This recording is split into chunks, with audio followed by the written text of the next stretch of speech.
Good morning, students.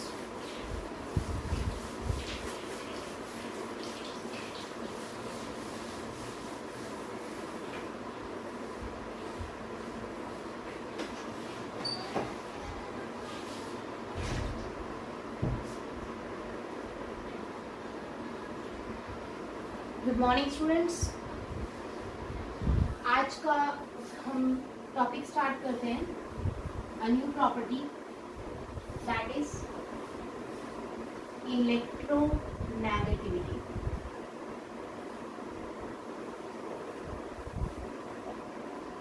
Electronegativity का मतलब क्या होता है पहले समझिए. जैसे हाइड्रोजन ने बॉन्ड बना रखा है एक इलेक्ट्रॉन शेयर करके क्लोरीन के साथ. ठीक है, दिस इज योर क्लोरीन. थोड़ा सा अगर पास बनाए हम,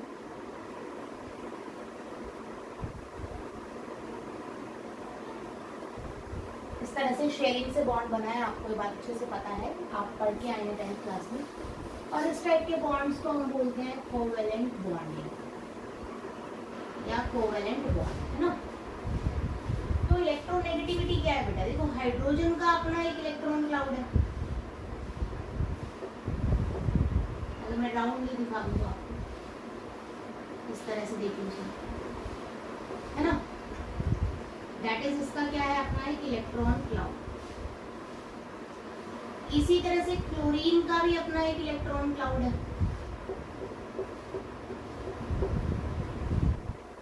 ये क्लोरीन का इलेक्ट्रॉन क्लाउड है. अब जो क्लोरीन है वो मोर इलेक्ट्रोनेगेटिव है. इस बात का मतलब ही क्या हुआ? इलेक्ट्रोनेगेटिव या इलेक्ट्रोनेगेटिविटी क्या होता है? Tendency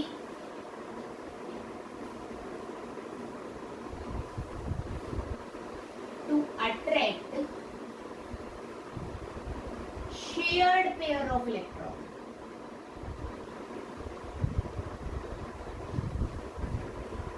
in a bond. Normal electrons को अट्रैक्ट करना क्या कहलाता है? Electron gain enthalpy. Electron attract हुआ, एनर्जी रिलीज हुई, तो क्या हो गया? वो एनर्जी जो रिलीज हुई उसको हम बोलते हैं electron gain enthalpy. But if I am talking about this, तो दिस इज इलेक्ट्रोनेगेटिविटी. इलेक्ट्रोनेगेटिविटी का मतलब क्या है कि जैसे ये हाइड्रोजन और ये क्लोरीन, ठीक है, this is your hydrogen, this is your chlorine, दोनों ने इलेक्ट्रॉन क्लाउड शेयर किया बेटा, और कौन सा बॉन्ड बनाया? कोवेलेंट बॉन्ड, है ना. तो क्लोरीन के पास ज्यादा इलेक्ट्रोनेगेटिविटी है, तो वो इसके हाइड्रोजन के क्लाउड को थोड़ा सा अपनी तरफ खींच लेगा. एज अ रिजल्ट हाइड्रोजन का क्लाउड क्या हो जाएगा बेटा? स्मॉलर. और क्लोरीन का क्लाउड क्या हो जाएगा? बिगर. तो दिस इज एक्चुअलिटी में इलेक्ट्रोनेगेटिविटी का मतलब क्या होता है? जब कोई बॉन्ड बना हुआ होता है तो एक एटम जो ज्यादा इलेक्ट्रोनेगेटिव हो वो दूसरे एटम के इलेक्ट्रॉन क्लाउड को अपनी तरफ क्या कर लेता है? अट्रैक्ट कर लेता है. This is known as electronegativity. ठीक है, समझ आ गया होगा आप सबको? क्लियर हो गया होगा बेटा? ठीक है, तो हम लिख सकते हैं, मैंने आपको नोट्स ऑलरेडी फॉरवर्ड करवा रखे हैं. We can write tendency to attract shared pair of electrons in a covalent bond या किसी भी तरह के बॉन्ड. ठीक है, तो किसी भी तरह के बॉन्ड में इलेक्ट्रॉन्स को अट्रैक्ट करने की टेंडेंसी को हम क्या बोलते हैं? इलेक्ट्रोनेगेटिविटी. तो इलेक्ट्रॉन गेन एंथैल्पी क्या हुआ? आप पढ़ चुके हैं ये पहले ही.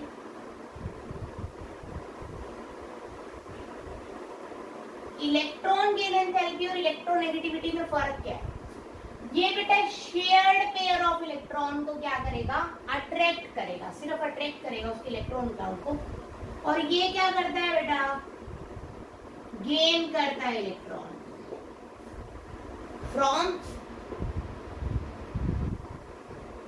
isolated gaseous atom.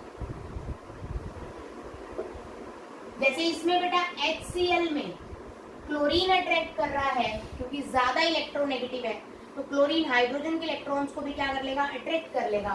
But if I am talking about this, तो इसके अंदर आइसोलेटेड गैसियस एटम यूज होगा, दैट इज Cl2 नहीं यूज हो सकता। क्या यूज होगा बेटा, C। ठीक है, अकेला एटम होना चाहिए, कौन सी स्टेट में होना चाहिए, गैसियस में होना चाहिए, तभी इलेक्ट्रॉन उसके अंदर क्या करेगा बेटा जी, एंटर करेगा। ठीक है, तो this is your electronegativity. Next हम डिस्कस करते हैं फैक्टर्स अफेक्टिंग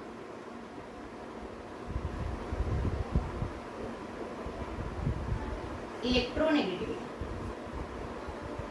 फर्स्ट क्वेश्चन,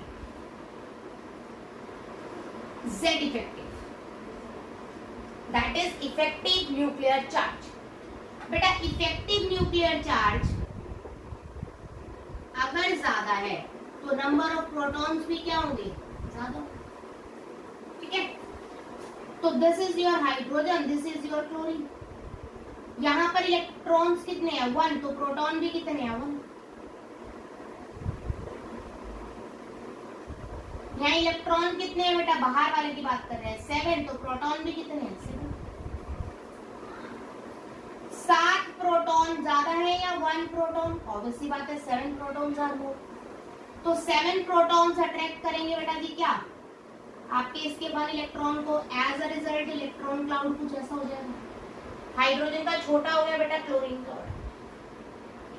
तो Z इफेक्टिव ज्यादा होगा तो नंबर ऑफ प्रोटॉन ज्यादा होंगे, और पॉजिटिव चार्ज अगर ज्यादा है तो ऑटोमेटिकली पड़ोस के इलेक्ट्रॉन क्लाउड को वो अपनी तरफ क्या करेगा, अट्रैक्ट करेगा।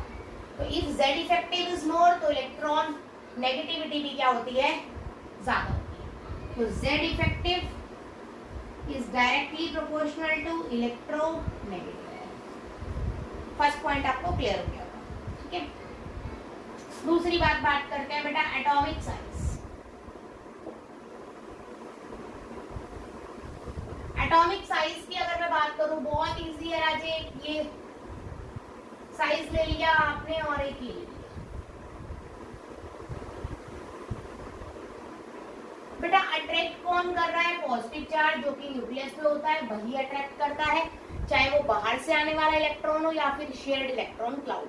ठीक है, तो राजे इसका पॉजिटिव बहुत ही दूर पड़ रहा है यहां से, बाहर के इलेक्ट्रॉन से, इसका पॉजिटिव पास पड़ रहा है। तो एटॉमिक साइज अगर छोटा होगा तो Z इफेक्टिव क्या होगा, ज्यादा होगा, अच्छे से अट्रैक्शन कर पाएगा। अगर एटॉमिक साइज बड़ा होगा तो Z इफेक्टिव भी क्या होगा बेटा जी, छोटा।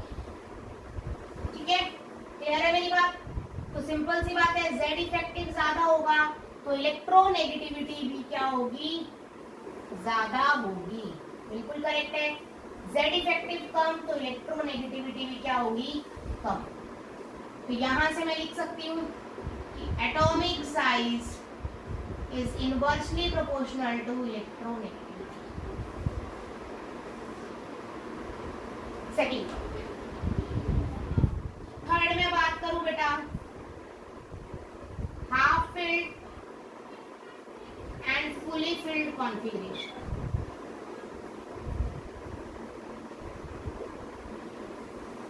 ध्यान से समझना। हाफ फिल्ड और फुली फिल्ड की अगर मैं बात करूं तो हाफ फिल्ड और फुली फिल्ड का मतलब है बाहर से इलेक्ट्रॉन्स लेके या तो हाफ फिल्ड बन जाएगा या फुली फिल्ड बन जाएगा। लेकिन आपको क्लियर किया मैंने कि ये यहाँ पर इलेक्ट्रॉन को अट्रैक्ट नहीं करता, क्या करता है, शेयर पेयर ऑफ इलेक्ट्रॉन। इसका मतलब क्या हुआ, इलेक्ट्रॉन क्लाउड को अट्रैक्ट करता है। मतलब ना तो ये इलेक्ट्रॉन ले रहा है ना ही ये इलेक्ट्रॉन दे रहा है। इस प्रॉपर्टी के अंदर ये सिर्फ इलेक्ट्रॉन से बनने वाले क्लाउड को अपनी तरफ थोड़ा सा झुका लेता है। तो जब ना ये इलेक्ट्रॉन ले रहा ना ये इलेक्ट्रॉन दे रहा तो हाफ फिल्ड और फुली फिल्ड कॉन्फ़िगरेशन पे इसका इफेक्ट नहीं होता। तो चाहे हाफ फिल्ड हो चाहे फुली फिल्ड हो, इलेक्ट्रोनेगेटिविटी किस पे डिपेंड करती है, एटॉमिक साइज पे और Z इफेक्टिव। ठीक है, क्लियर होगी मेरी बात, डन है यहाँ तक। नेक्स्ट देखते हैं बेटा जी प्रॉपर्टीज, इसकी ट्रेंड।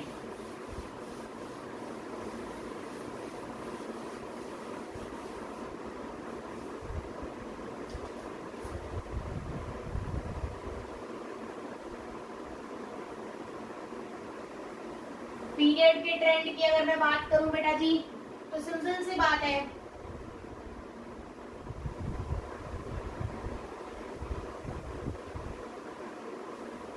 अगर मैं पीरियड में मूव कर रही हूं तो मुझे ये बात अच्छे से पता है कि एटॉमिक साइज क्या हो रहा है, डिक्रीज हो रहा है बेटा।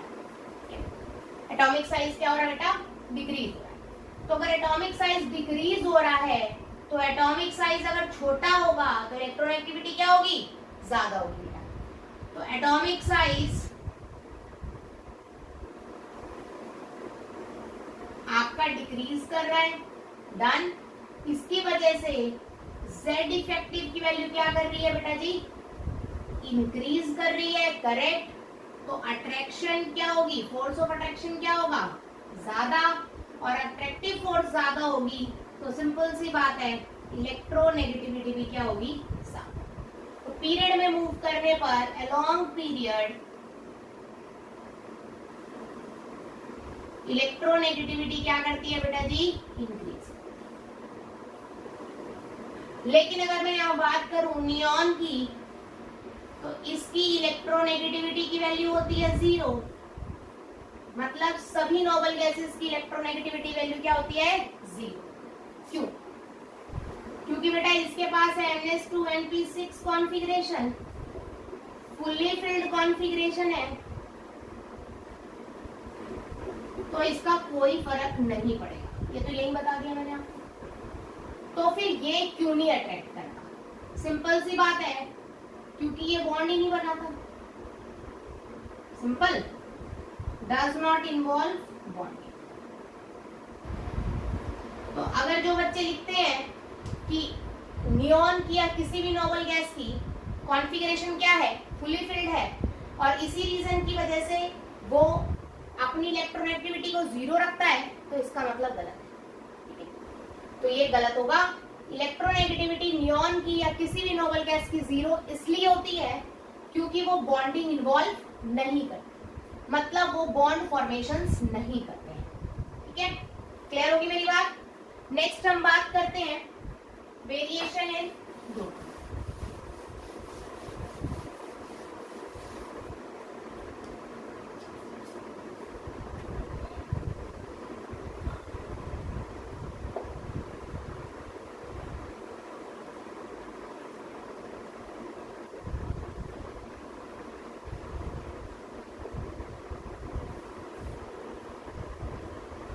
अगर मैं इसकी बात करूं तो as we moving down the group, अगर हम ग्रुप में बात करते हैं बेटा जी, तो आपको पता है एटॉमिक नंबर इंक्रीज करता है, तो एटॉमिक साइज भी ऑटोमेटिकली इंक्रीज कर रहा है। क्यों, क्योंकि नंबर ऑफ क्या बढ़ रहे हैं बेटा जी, शेल्स बढ़ रहे हैं, ठीक है। ये तो बात आप पढ़ चुके हैं। तो साइज अगर इंक्रीज करेगा तो force of attraction automatically decrease करेगा, क्योंकि Z इफेक्टिव भी क्या कर रहा है, डिक्रीज कर रहा है, ठीक है। अब फोर्स ऑफ अट्रैक्शन कम होगा तो इलेक्ट्रोनेगेटिव ऑटोमेटिकली क्या हो जाएगी बेटा जी, कम। तो as we moving in the group, तो इलेक्ट्रोनेगेटिविटी ग्रुप में क्या करती है बेटा जी, डिक्रीज। क्लियर हुई मेरी बात। तो आज आपने पढ़ा इलेक्ट्रोनेगेटिविटी क्या होती है और उसके ट्रेंड्स पढ़े इन द ग्रुप और इन द पीरियड। उसके अलावा आपने क्या पढ़ा, उसके फैक्टर्स पढ़े कि वो किस किस फैक्टर्स पे डिपेंड करता है।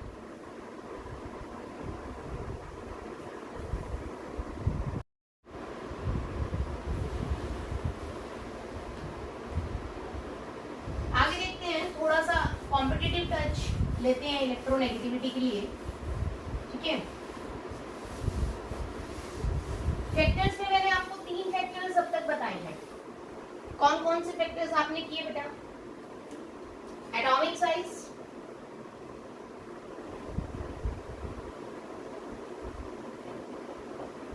Z effective, that is effective atomic number, and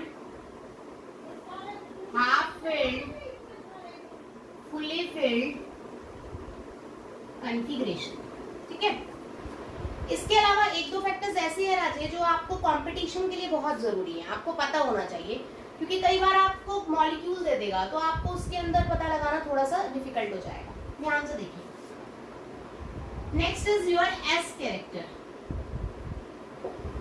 अब एस कैरेक्टर को समझने के लिए छोटी सी बात समझनी है, ज्यादा आपको नहीं मेहनत करनी है, क्योंकि ये आगे चल के चैप्टर्स में बहुत डिटेल में आएगा, हम तब पढ़ेंगे इस टॉपिक को। अभी थोड़ा सा फैक्टर यहाँ पर हम देखेंगे। एस कैरेक्टर मैंने आपको बताया था, देयर इज अ न्यूक्लियस, सबसे पहले होता है S, then P, then D, then F, है ना। तो सबसे नियरर कौन है बेटा? एस ब्लॉक या एस ऑर्बिटल, सॉरी, है ना। सबसे पास कौन है बेटा? एस ऑर्बिटल है। तो सिंपल सी बात है बेटा, प्रोटॉन का सबसे ज्यादा इफेक्ट किस पे पड़ेगा? एस ऑर्बिटल पे पड़ेगा। तो अगर एस ऑर्बिटल इलेक्ट्रॉन को खींच रहा है, तो इसका मतलब एस कैरेक्टर अगर किसी मॉलिक्यूल में सबसे ज्यादा है, तो उसका मतलब क्या हुआ कि वो इलेक्ट्रॉन को सबसे ज्यादा खींचेगा। सिंपल। अब आप कहोगे मैम एस कैरेक्टर कैसे पता लगेगा? आप आगे पढ़ेंगे बेटा हाइब्रिडाइजेशन के बारे में। हाइब्रिडाइजेशन आपकी 3-4 तरह की होती है, sp, sp3, sp3d या dsp3, उसके बाद sp3d2, उसके अलावा sp2d भी होती है, ठीक है, अलग अलग होती है। एस कैरेक्टर इन सब में कैसे पता लगाएंगे? देखो बेटा, एक एस का है और एक पी का, टोटल कितने हैं? 2।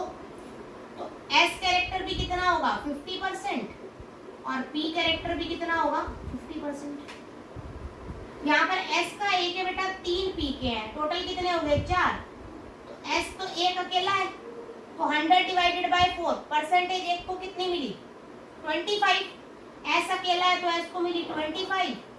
पी के कितने हैं बेटा? 3, तो 25 इंटू 3 कितना हो गया? 75%। इसी तरह से sp3d बेटा, एक एस का, 3 पी के और एक डी का, तो टोटल हो गया बेटा 5 ऑर्बिटल्स, है ना।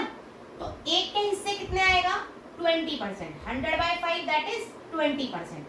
तो एस को मिला 20%, पी को कितना मिला बेटा? 60, और डी को भी कितना मिला? 20%, ठीक है। sp3d2 बेटा, एक एस का, 3 पी का और 2 डी के, कितने हो गए? 6। तो 6 ऑर्बिटल डिवाइडेड बाय में, मतलब 100 डिवाइडेड बाय 6 कितना आ जाएगा? 100 डिवाइडेड बाय 6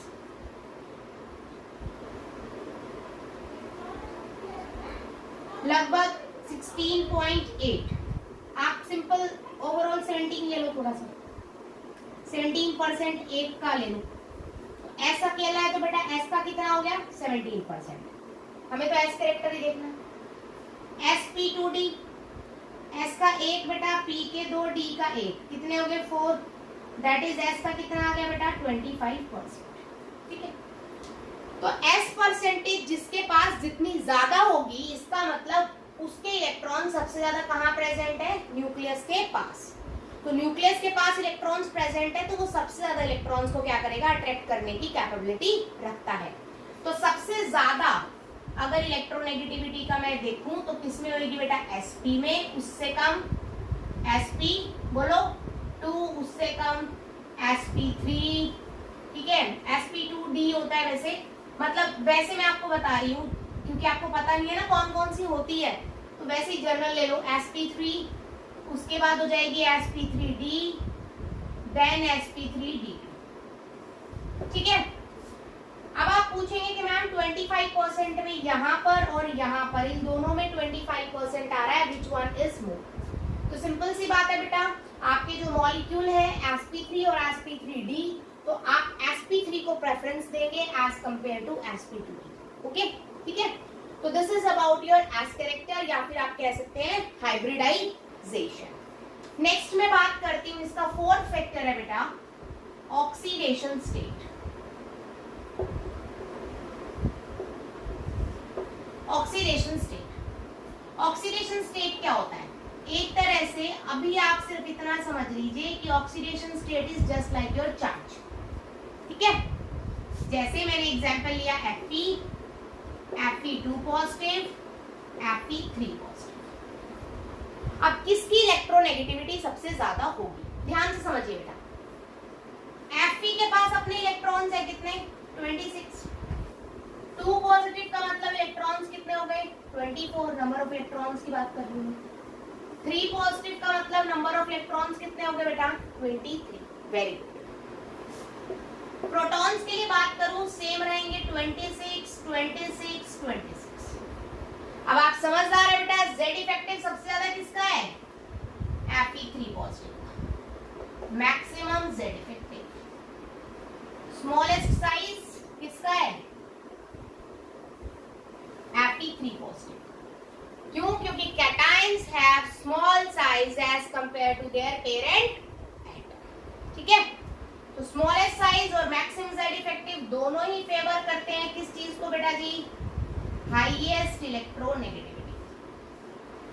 तो सबसे ज्यादा इलेक्ट्रोनेगेटिविटी किसकी होगी Fe3 पॉजिटिव की, उससे कम Fe2 पॉजिटिव की, और सबसे कम बेटा Fe। ठीक है, इसी तरह से लास्ट ईयर नीट में क्वेश्चन पूछा गया है कंपटीशन में, Mn2 positive, Mn4 positive, Mn7 positive, किसका सबसे ज्यादा इलेक्ट्रोनेगेटिविटी होगा। आप समझदार हैं, 7 इलेक्ट्रॉन निकलने के बाद Z इफेक्टिव सबसे ज्यादा, साइज सबसे छोटा, तो सबसे ज्यादा इलेक्ट्रोनेगेटिविटी किसकी है बेटा Mn7 की, देन Mn4, देन Mn2, सबसे कम किसकी हो जाएगी। तो oxidation state is just like your charge बेटा जी। आप चार्ज को देखकर ऑक्सीडेशन स्टेट का पता लगा सकते हैं, लेकिन सिर्फ चार्जेस के केस में जब आपके आयंस की बने। उसके अलावा ऑक्सीडेशन स्टेट कैसी होती है वो मैं आपको नेक्स्ट चैप्टर में पढ़ाऊंगी, तो तब तक आप यही करना है। ठीक है, तो this is all about your electronegativity. कल मैं आपको स्केल्स कराऊंगी जिसके ऊपर हम इलेक्ट्रोनेगेटिविटी को मेजर करते हैं। ठीक है, तो आज आप यहाँ तक अच्छे से करेंगे and make your notes properly. Okay, thank you बेटा।